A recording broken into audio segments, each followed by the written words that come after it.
Darshana and I welcome you all to the second episode of Cornea Q. Yesterday we saw some awesome stories of our stars. Today we will take this journey forward and ask few more interesting questions. A warm welcome to all our panelists.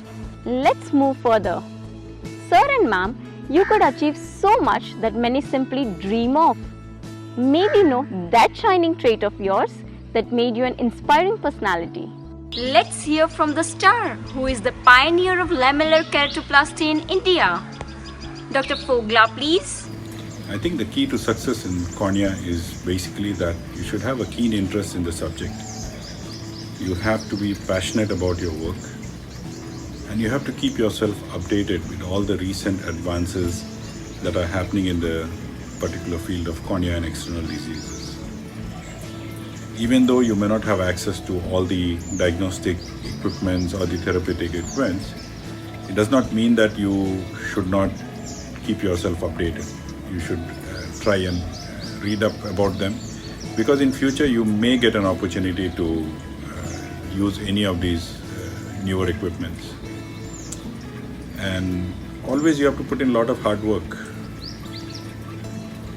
You have to have an inquisitive mind, and you have to be truthful to yourself and to your patients. Thank you, Dr. Fogla. Dr. Sangwan, please. What traits makes me so successful? I really don't know what traits. Maybe others can see in me. What I know is there are few things that I begin to understand about myself. And one of them is that I can live with unpredictability, uncertainty very well. What it means, like I will take up a surgery if the patient needs, and if I believe that it's going to make a difference. Whether it's going to work or not, I don't know, but I do take those things. Secondly, I think I'm very open, and I'm very inclusive. Whether it's my patient, my fellows, I talk to them, share with everyone. Whatever the excitement I have, I share with them. I am generally a very positive person, and I do not have any kind of guilt feelings. Even if the things go wrong, I feel bad temporarily, but then I come out of it very quickly. And I think it's very important for a surgeon to have very quick decision making. And that is something I can say I'm gifted. I just make those decisions very quickly during surgery or without the surgery. Thank you, Dr. Sangwan. Ma'am, it's your turn next. So I don't know what is that inspiring trait which has made us a personality, but I just know one thing, that ever since we started our journey into academics, and for that matter into MBBS or MD, and then senior residency, and then pool officer, and then subsequently became a consultant in RP Center AIIMS, the only thing that I would say that is required is hard work and perseverance. So perseverance is very important. Like for instance, just to give you a few examples from my life itself, when I joined MD Ophthalmology and I finished my post-graduation, I wanted to do a senior residency in RP Center AIIMS, and I did get senior residency in Safdarjung Hospital, but I wanted to come back to RP Center. So that was foremost in my mind. And then I worked hard despite getting a senior residency in some other place, because I wanted to come back to my alma mater, and I gave the exam again for senior residency. I did not get it in the first time. So after qualifying it, I became a senior resident here. Likewise, when my senior residency was over, I wanted to be a faculty in AIIMS RP Center, and there were no posts. There were no posts for very many years. So I joined as a pool officer, and when I joined as a pool officer, there were times, when a lot of times I felt whether I should continue or not. But I knew that if I left RP Center, I will not be able to come back again. So I continued as a pool officer. I would also like to highlight one more thing, that you have to be blessed to be working with good mentors and good people here. And I want to thank God for all the opportunities, thank RP Center for all the opportunities that I had, and I worked with the best of the people, which included Professor V.K. Dada, who was the chief of RP Center when I joined my pool officer. So he was one of the guiding forces, truly inspiring, very encouraging. Then I met Professor Anita Panda, under whom I did my thesis, and again she was very hardworking, and there are so many things which are to learn from her. Subsequently I was mentored by Professor Vajpayee, and through him I learned all the surgeries, the writing skills, writing books, writing publications, doing studies which would make a difference. So I think these are the things which make a difference. Your hard work pays, your perseverance pays, and apart from that I would say that destiny also has a role to play. And because I had such opportunities to work with great people, I could achieve much more than what I had expected to. And you have to have good mentors in life, you have to have good teachers who can guide you.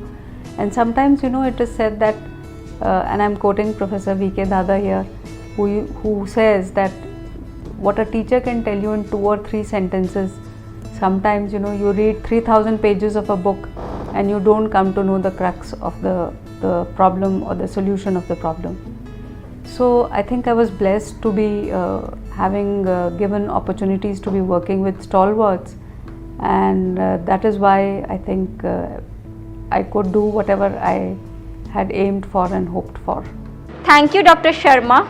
Dr. Vadavali, please. Well, thanks for saying that, but again, if you have to identify a trait within yourself, it probably it might not be very accurate, and it's better for somebody else to identify that trait in you. But at least from my perspective, I think the reason why I keep the interest high and also keep the thirst for knowledge high is the realization that we hardly know anything in this area, especially in the area of cornea.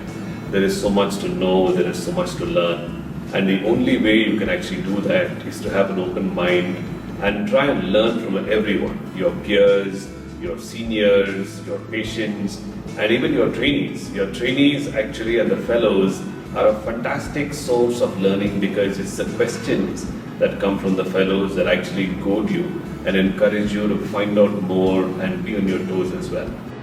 Thank you, Dr. Vadavali. Yes, ma'am. Can we have your views, ma'am?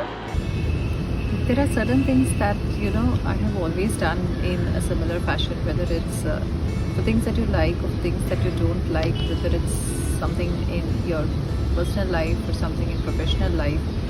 There's always been this thing of giving it everything. So I've always approached everything by just giving it the best that I have, and that I think is basically a trait which has helped me get where I am. There's nothing like a half-done job or a half-hearted job. So I believe that whatever you do it with a lot of passion, do it with all your heart, work very hard. There's absolutely no shortcut to success, and basically work is worship for me.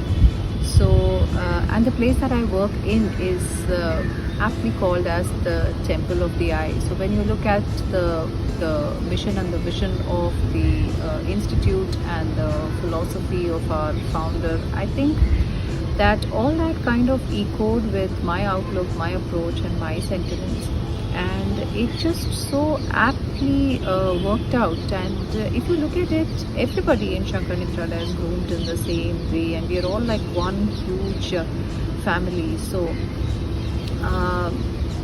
when you consider work as worship, and when you give it everything that you have, things just happen. Of course, there's ultimately the thing of how it would work out, but then life just happens and things just happen appropriately. Thank you, ma'am. Dr. Mittal, please. Very difficult question to ask, but I'll try to answer. When I came into practice, I learned only penetrating keratoplasty, nothing else, because not many thing else was there at that time. After 1 year into my practice, I went to Singapore, and there I saw Dr. Donaldson videos of DSEC. And that time, and endothelial keratoplasty was the reason I came into cornea. At that time I decided that I'm going to do it. I came back, called up Ramayana International Eye Bank and told Srinivas to send me few rejected issues. Arranged a wet lab on my own, learned the level of dissection and posted my first case. And it went off beautiful. Until date we have done thousands of dissects now. After 2 years, another 2 years, I always wanted to do stem cell transplant. Dr. Sangwan on 6th floor faculty lounge at LVPI, he described me how he is doing a new surgery where you don't have to depend on stem cell lab. I came back and did that surgery, and we did the first slit even before the first publication was out. 1 year later, there was this, I came to know about a keratoprosthesis workshop at LVPI, and Dr. Francinelli was coming from Italy, Dr. Jim Chodosh was coming from Harvard. I decided that I'll go there for this 5 days and attend this workshop.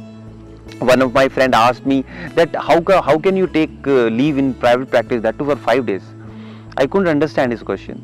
I went there, learned that, came back and started doing keratoprosthesis.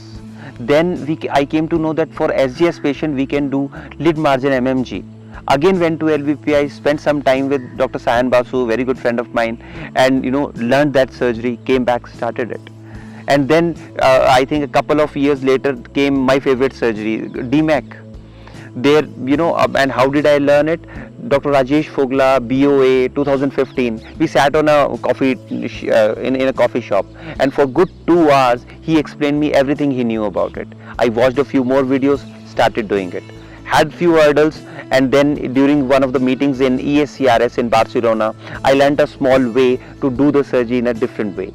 And then and now at the moment we are not only doing all these surgeries which I learned in my practice, we are also teaching about it. So I think this hunger to learn and getting uncomfortable whenever there is something in your field and you are not doing it, that particular thing I think might have contributed to whatever we are doing at the moment. But I know a lot of areas where I still need to learn. Wow, it's interesting. We must be having these traits in ourselves. Let us polish them and make them shine.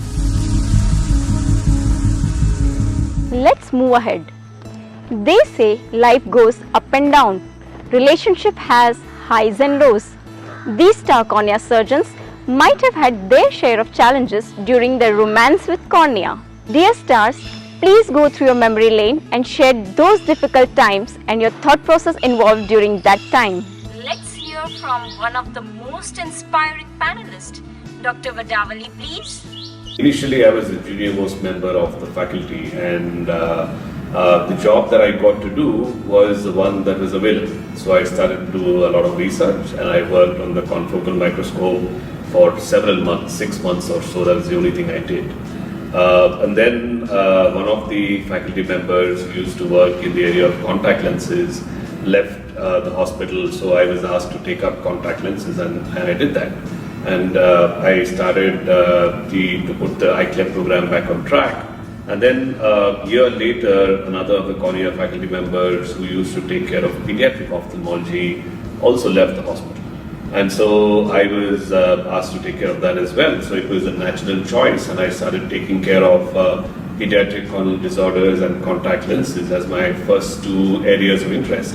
And I used to love doing that because I used to enjoy doing everything in cornea. But then soon thereafter, one of the faculty members who used to do refractive surgery primarily at LVP, he left the institute as well. So I got sidetracked into refractive surgery. So now I was doing general cornea, contact lenses, refractive surgery and keratoconus, and pediatric corneal disease. And I was very happy because I enjoyed doing all of this. The only thing that I probably did not get to do was ocular surface, and that's something that I still don't do too much of nowadays. But what happened at the time that I was going to choose a specialization or a fellowship, I had to choose one of these areas because I couldn't do a fellowship in all of these areas. And so I picked lamellar corneal surgery and refractive surgery as my areas. So it was extremely difficult to let go of my pediatric cornea practice and also the children that I had transplanted and I had followed up for so many years. So that probably was one of the toughest choices that I had to make in the field of corneal health. Thank you, Dr. Vadavali. Dr. Sangwan, please. Challenges. Well, life is full of challenges. Where to start, where to end. Anyway, I'll count few of them. First challenge I had when I joined LBP. There were 6 cornea specialists way back in 1998 when I joined. I was the 7th one. So, most of the surgeons said, Dr. Sangwan, what you will do? We don't have enough work for us. What is that area you will work on? I said, well, you don't worry about, I will not get into your way. I won't do any surgeries which you are doing. So what you do is, the patient which you don't want to see in your OPD, please send it to me. The surgeries which you think there's no value, please refer those to me. What I end up seeing, patients with chemical burn, Steven Johnson, OCP, Moran's ulcer, very bad VKC. And I'm very glad that today, after 20 years, each of them have excellent techniques that we have developed, and we have made life better for them. Another challenge, I started using immunosuppressives for my OCP patients, my VKC patients, systemic steroids. So some of the patient would come back and say, Doctor साहब, आपने बताया नहीं, मुझे तो cancer है और आपने anti cancer दवाई दे रहे हो. Then I'll counsel them. Therefore, this is not cancer, this is a new treatment. Even within LBP, I was criticized that I am using very toxic medicines for treating patients and where the diagnosis is also not very clear. Third challenge I think is more important is people in general not accepting or not realizing the values of technologies. So sometimes when you are ahead of time, it is difficult for you to convince. But I think what you have to do is just do it and communicate it properly. Thank you, Dr. Sangwan. Ma'am, it's your turn next. So as far as the challenges in life are concerned, everybody faces them, and there are quite a lot as you go through your journey.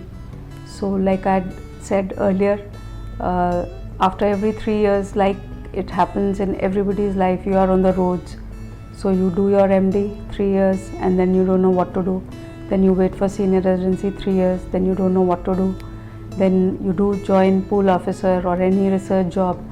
And if you are focused that you want to do an academic job, get into an academic institution, then you have to wait for a vacancy or a post there. So when I joined as assistant professor, the advertisements and names, they came out after 9 years, and there were some court issues because of which the advertisement did not come out. So after completing my pool officer, I had to wait for another 6 more months before the final ad did come out, and that too we were inducted as ad hoc consultants. And subsequently 2 years later, the ad hoc again were confirmed through regular posts. So it has been a long gap between the senior residency and between actually doing cornea, because in pool officership we never used to get surgeries. So for 3.5 years, in fact, I did no surgeries.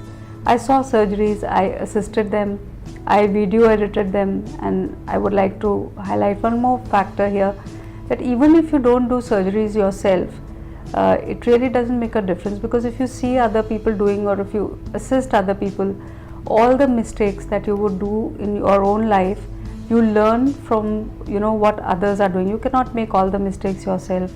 But when you come with a problem in your surgeries, or you face a problem or you face a challenge, you immediately know how your senior or mentor had managed those. And once you know how your mentor had managed those, you are able to then face the problem in that same manner. And I mean, you know what to do. You don't have to relearn everything by making your own mistakes. So that was a challenge when you are out of surgery for say 2 years or 3 years. Then you don't know whether when you'll pick up the surgery you'll have the confidence to do it or not. But then when you take the surgical stream again and you start your resurgeries, you realize it's like riding a bicycle. You never forget it all your life. So those reflexes come back to you immediately. So I think that was one of the challenge that I faced when I was in cornea. But by virtue of being in RP Center, I think we've had the state of the art techniques, the technology, the machines, the banking systems in place. So as far as that was concerned, that was never a problem or a challenge. But yes, the problems were there prior to getting into RP Center. Thank you, Dr. Sharma. Sir, can we hear it from you? It's a long road after your post-graduation, so there is no easy way out. You need to have patience, you need to have support from your family, and you should be ready to put in long hours. Hard work definitely pays. You have to shed your ego, and in these modern times where technology has become the dominant part in your clinical practice, it may not be possible for you to invest a huge amount of money into your practice, buying all the necessary equipment. So look for shared practice, look for your colleagues who can get together, like-minded people, and I think that way you can ensure that you can give the best to your patients. In the field of cornea, yes, you need support from the eye bank, which is very vital. Maintain good relationship with the eye bank, and networking is very important. And in terms of surgical equipment, it's always better to buy some of the surgical instruments for your own use, because every time if you depend on the clinic or the hospital where you work, I think it may not be possible to get all the necessary instruments. So at least in my practice, I have invested my money to get all the necessary surgical instruments, because I think you do require these instruments to be able to perform a lot of complex corneal surgeries. Thank you, sir. Can we have your views, Dr. Iyer? Well, there have been several challenges being initiated into the field of keratoprosthesis very early on in my cornea career. Was probably one of the earliest challenges. I started off with doing keratoprosthesis almost at the fag end of my fellowship. However, that didn't seem like a very significant challenge, because when you are working and when you are learning under Dr. P.P. herself, Dr. Srinivas K. Rao, Dr. G. Sita Lakshmi, Dr. Rajesh Fogla, and I have had friends for life from those who were my teachers. I have Dr. Amaraj Gopal and Dr. Radhika, who are currently my directors of the cornea department, and the constant support, guidance and teaching of all of them basically helped groom and shape me into what I am today. Biggest personal and professional loss to me, which is palpable even today, is the loss of Dr. G. Sita Lakshmi. She was not just a teacher, she was a mentor, she was a philosopher, she was a guide. I could even call her an elder sister. For almost 2 years I was literally like her shadow, and it was a cruel stroke of destiny that snatched her away from us in just a day, and it was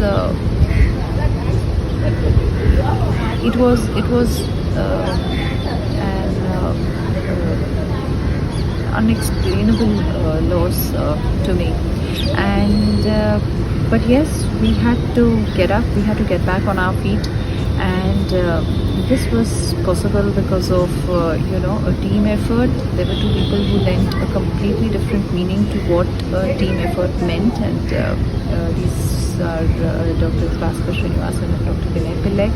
Together we worked very hard, strived to move forward, and subsequently Shweta joined the team, and together today I guess we have been able to make our surface clinic synonymous with being a global one-stop for ocular surface disorders, and it's been a challenging journey, it's been a difficult journey, but it's been one which has been immensely satisfying, and we've always just moved forward irrespective of the situation. Thank you, ma'am. Dr. Mittal, please. When I declared that I want to do cornea in private practice, my friends, colleagues, seniors, they cautioned me. They told me about 3 challenges that I'm going to face. 1, the money in cornea would be less than in refractive and cataract surgery. Second, you'll have to take care of these patients lifelong. The prognosis will not be that great as you see in LASIK and cataract. Third, you'll have to go through medical, legal, administrative and all the hassles of being a transplant surgeon and transplant center. But I was quite adamant that I want to do cornea only, and they were also right. I had to go through all. I belong to a middle class family, not much financial support. From that to building up an ophthalmic center which has all the latest diagnostic and therapeutic modalities was full of challenges. So many challenges that I can't even explain. But my mentor used to say that you don't need money to practice. He used to say that you need desire. And I learned, or I understood this meaning of Dr. Sangwan 10 years later. Yes, sometimes you have to deal with graft infection, graft rejection, graft failure.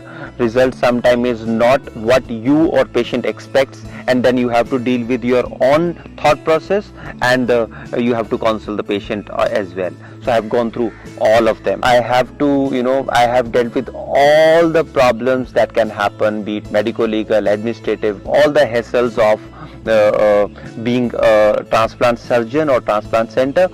All the time during these challenges, my thought process had been that stay firm.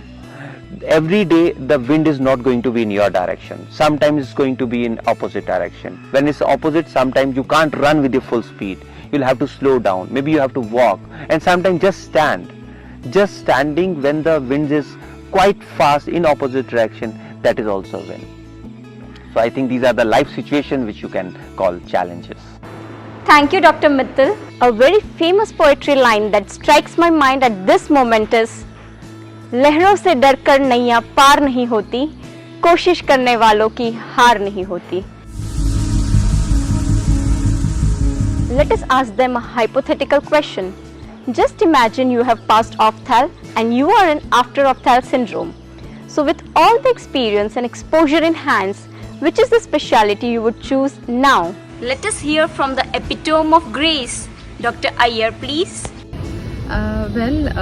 If I were to re-choose, if I were finishing my MS Ophthal or my DNB at this point in time, 20 years later, I would definitely still choose cornea again, and this time it would be absolutely a love marriage.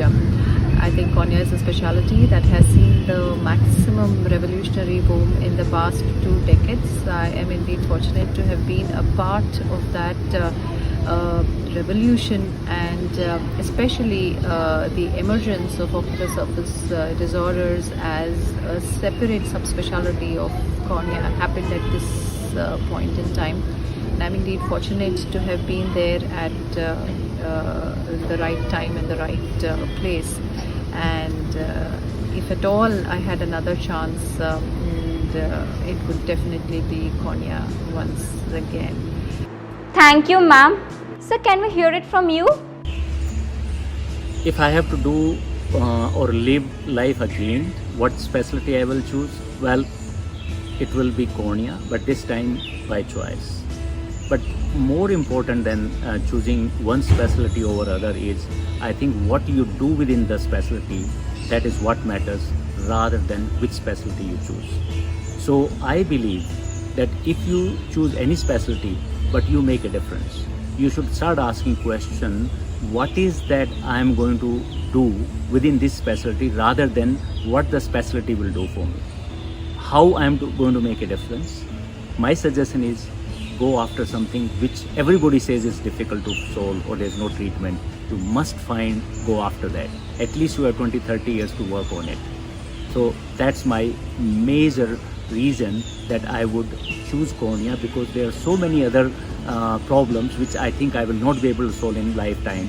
So I would do it all over again, and find solution for which are treatment of cornea which are incurable conditions currently.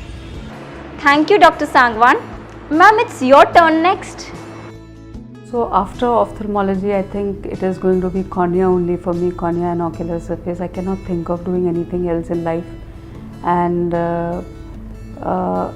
I just want to highlight, I mean, I've just known ophthalmology only as my subject, as my life, as my everything, because I've not thought anything beyond ophthalmology, and I think that's my limitation. I've never tried to explore anything beyond ophthalmology, which should have been done, and I really don't know what I'm going to do later. But as of now, it is only ophthalmology and ophthalmology. For that matter, in 365 days, 24/7, it has been only ophthalmology, and when these COVID times are not there and we could travel, I think it used to be only 3 or 4 days which we used to take off for family vacation, but it was minus that, it was only ophthalmology. Thank you, Dr. Sharma. Can we have your views, Dr. Fogla, on this? It's important not to make a hasty decision in choosing a subspecialty. Often when you complete your post-graduation and having gone through different subspecialties in ophthalmology, sometimes you're able to make a decision and you know that this is the subspecialty that you're going to follow. And sometimes you are driven by what your colleagues want to do or what the general trend is in the clinical practice, where everybody wants to be either a cataract or refractive surgeon purely from the business point of view. I think it's important that before you make a choice for your subspecialty, you should be very clear in your mind that this is the subspecialty that you want to follow.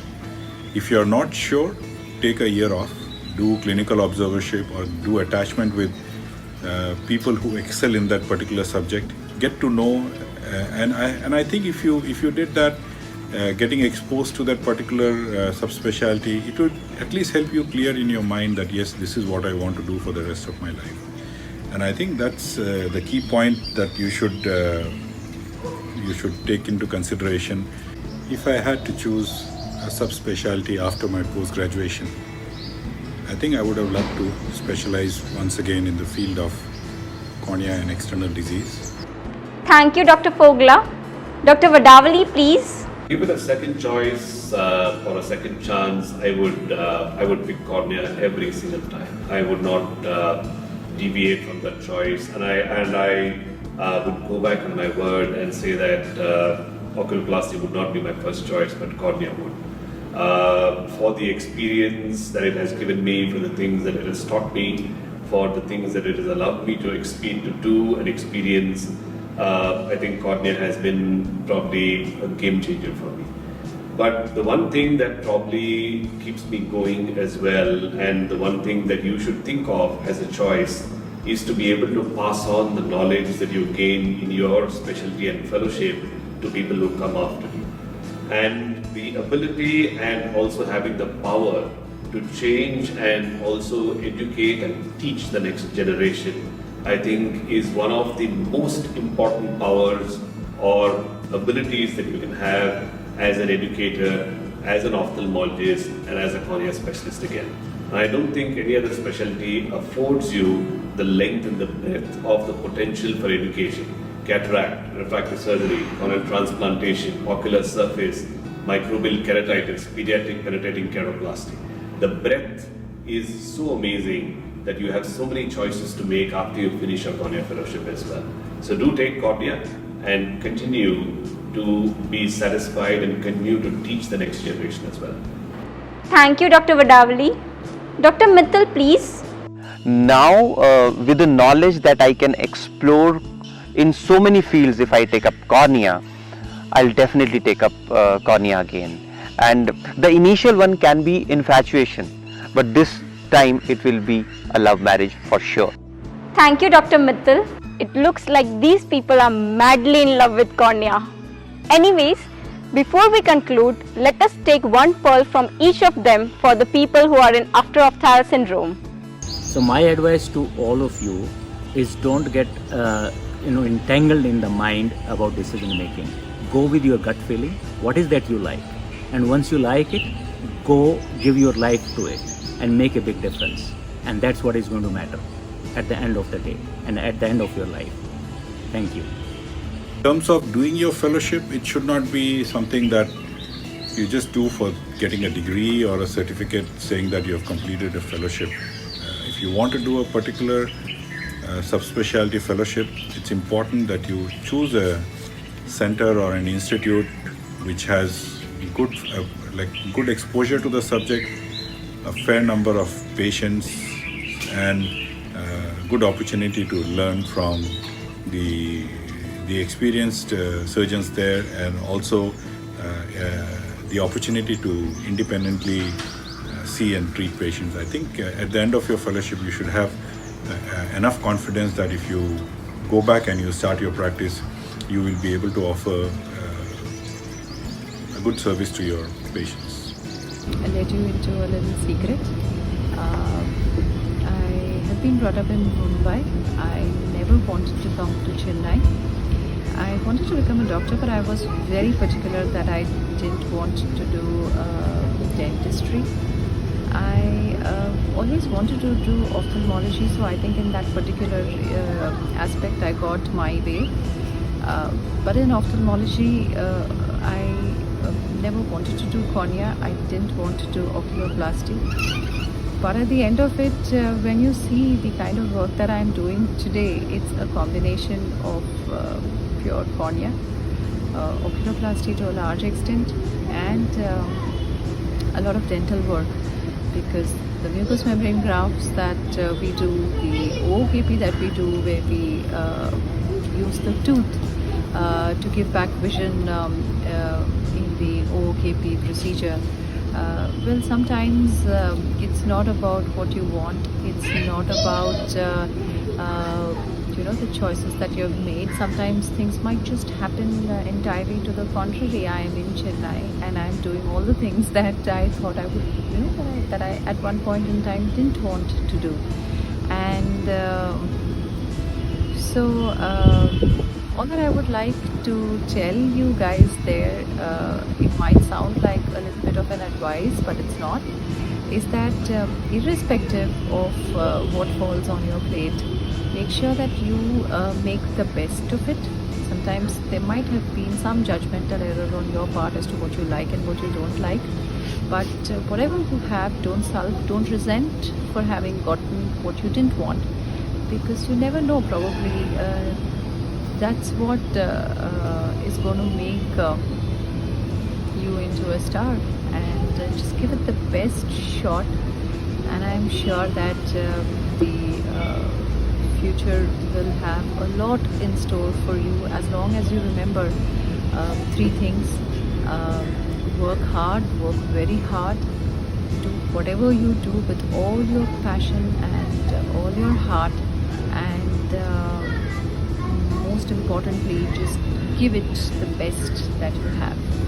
Dear postgraduates, the message from my side to the postgraduates as far as the cornea is concerned is that you should try to learn the basics of cornea. Then you should also try to learn the various investigative techniques in cornea which have undergone a revolution as far as the corneal topography or corneal tomography is concerned. Then nowadays we even have the in vivo structure of the cornea, which could be looked at with the help of confocal microscopy, and also the various surgical techniques which have truly undergone a revolution. And I'm sure that if you learn about these techniques, such as the lamellar surgeries or layer by layer replacement of the cornea, you would really fall in love with cornea, and you would want to take cornea as your subspecialty as you become more senior. So all the best, wish you all the best, and let's hope we have many more cornea surgeons in future. Thank you. I heard somewhere the definition of easy and difficult. What is easy and what is difficult? Easy is if you want to achieve something very passionately, your desire is very strong, and there is at least one human being on this planet who has achieved before you, then it is easy. And if you want to achieve something which no human being has done ever, then only it's difficult. So I think just follow your heart, and there are very high chances that it will be easy. And if you choose a difficult or do a difficult thing, including me, each and every human being will come to know. All the best. Wow! I would keep these 6 lines as 6 pearls in my life. With this, we come to an end of this episode of After Opthal. We hope our lockdown period efforts will help you in dealing with After Opthal syndrome. Now, take a dive into your heart and see what your heart sings with. Thank you all for watching. Bye, take care, stay safe, and see you soon. If you want very quick, gratification or monetary things, then glaucoma is not probably very glamorous. For them, it's the first time that they are with you when they are seeing you, but I have seen this patient maybe 20 times, 30 times earlier. So like every other woman, the biggest challenge, especially during my initial days, was balancing the home life and the work life. And so it doesn't allow you to rest, and that is what I love about glaucoma. So another thing that I used to hear, that you have to find your passion inside.